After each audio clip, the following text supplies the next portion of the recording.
In today's news, blockchain technology is improving the foundation, the plumbing of financial flows that large institutions rely on. $1,441 trillion, so $1.4 quadrillion of big bank transfers are about to tap into blockchain thanks to the incorporation of ISO 20022.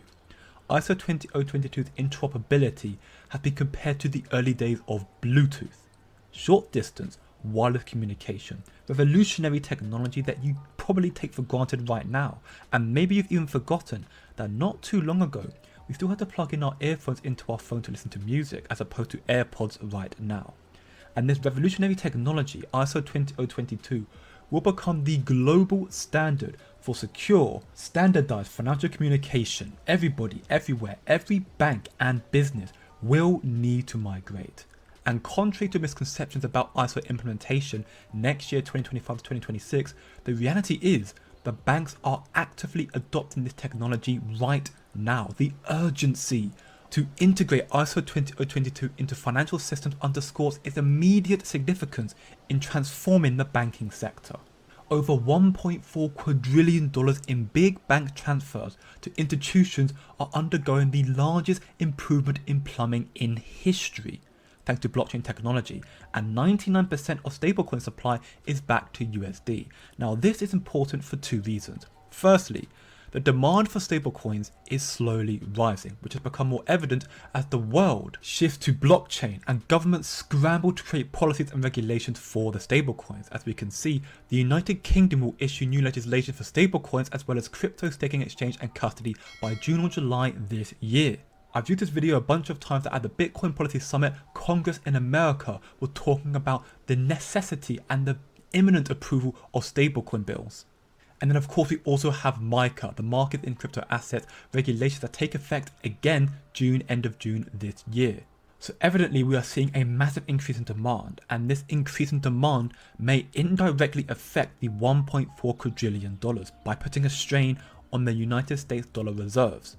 This would potentially lead to reduced liquidity, raising interest rates, and requiring intervention from the Fed. However, not all USD used for stablecoins need to come from the banks, which would solve that problem of potential rising in interest rates and reduced liquidity. And this is why the banks want XRP and Ripple's stablecoin. An article from Cointelegraph, Ripple stablecoin backing, highlights the fact that US dollar deposits, 100% backed, short-term US treasuries and other cash equivalents, Ripple stablecoin will be utilized by the banks because the banks want to minimize the risk and free up liquidity. And with that, XRP is going to tap into $1.4 quadrillion of big bank transfers. When will this happen? Well, let me circle back once again. I already covered that banks are making this improvement, this migration, this shift right now, not 2025 to ISO 20022. So it will happen a lot sooner than you think, but I purposely left out this sector right here.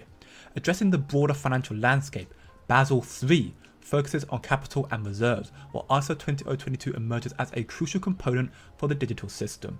Both Basel III and ISO 20022 go hand in hand, and as we can see from Chad here, the Basel III committee report released showing that United States American banks are absent from crypto custody due to SAB 121 by the SEC. This just shows again how badly Gary Gensler is stifling America's innovation, not just crypto. But this ruling, once overturned, not if, when overturned, will usher in a bank run on crypto assets to custody for clients. This is another major catalyst, the overturning of SAB 121, that will result in the mass adoption in the United States for crypto and definitely for XRP. American crypto exchanges like Coinbase, for example, are already making significant moves. This just in from Bitcoin Magazine. Coinbase now allows United Kingdom customers to purchase Bitcoin using Apple Pay, which is colossal news. And speaking of Coinbase, looking at the Grayscale large cap ETF fund details, Coinbase is a custodian for Grayscale's XRP. When XRP wins its lawsuit and SAB 121 is overturned, XRP will get its ETF, especially with XRP now hiring a senior manager to manage XRP ETF initiative. The door has opened and TradeFi just witnessed the most successful ETF launch in history. XRP is going to be the next big thing. Institutions are going to flood XRP like they cannot get enough of it. The sheer volume of money XRP is about to attain, is about to tap into, is insane. And this is why XRP was designed for infinite scalability, meaning there are no limitations on its price. As it becomes universally adopted, accepted, and extensively used, it will eventually absorb all money in circulation, improving its liquidity and driving its price even higher. XRP cannot remain dirt cheap. As we can hear in this interview with Ripple's global head of infrastructure innovation, Dilip Rao, banks have referred to XRP as the holy grail. Pay very close attention. How's that going? And is that cheaper? Is it faster? Is it better? Because banks want somebody else to try it out and say, okay, that works. Maybe now we'll jump in. Actually, back in 2016, we did a project with 12 banks to use XRP between themselves, just as a technical trial. They loved it. It didn't work. They said, okay, instead of having a multiplicity of account relationships that we have to have with each other, 12 banks would have had to have 144 relationships with each other. They just used XRP and moved it between each other and said, this works. So they've already tried that out. And we know that that's the holy grail. But they will take time to get there. And regulators also have to feel comfortable. The volatility has to come down, as I've mentioned. Markets have to get deeper. This just takes time. Furthermore, in this interview, Ripple's Vice President Fiona Murray states that over 500 organizations today are working with Ripple, and many are already using XRP at the heart as a bridge currency.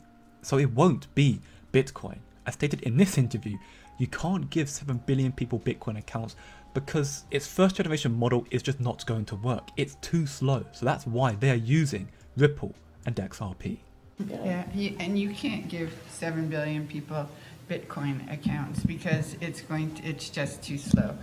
But they can use crypto. Well, not a distributed ledger that's global. That will not work.